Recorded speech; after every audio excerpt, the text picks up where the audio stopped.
Se você chegou no domingo à noite com ansiedade por causa da segunda-feira, se você já saiu de uma reunião se sentindo pequeno, se você vive cansado, mesmo quando descansa, esse canal é para você. Meu nome é Djanane Cristina. Eu, durante muitos anos, trabalhei no ambiente corporativo tentando fazer tudo certinho. Fui liderada, depois virei líder. Eu aprendi a bater meta, resolver problema, apagar incêndio, sustentar a equipe, entregar resultado. Por fora, tudo funcionando. Só que por dentro eu vivia em estado de alerta.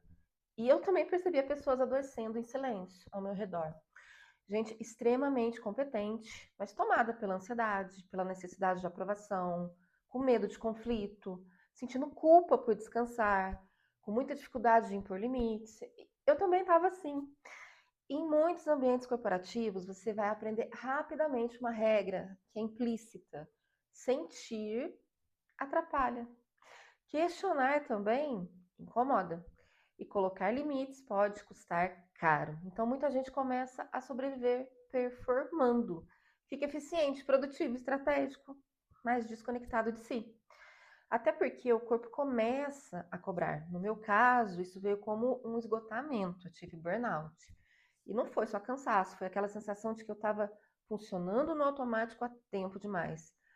E foi nesse processo que eu mergulhei na psicanálise, porque eu percebi que o problema não era só o trabalho, era aquele ambiente e o que ele ativava nas pessoas.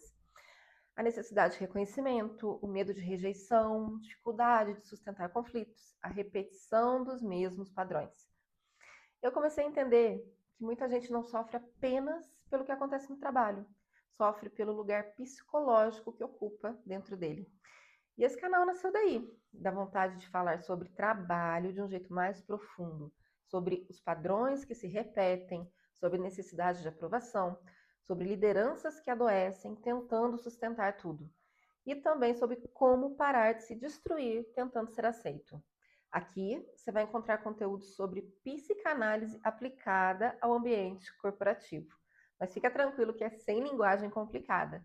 Meu objetivo aqui não é transformar ninguém em especialista da teoria, e sim ajudar pessoas a entenderem os próprios padrões, para que consigam trabalhar o quê? De forma mais estratégica, sem se abandonar no processo.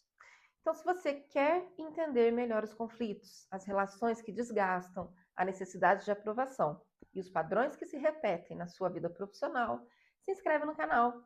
Toda semana eu vou trazer conteúdos para ajudar você a entender não só o mercado, mas também a si mesmo dentro dele.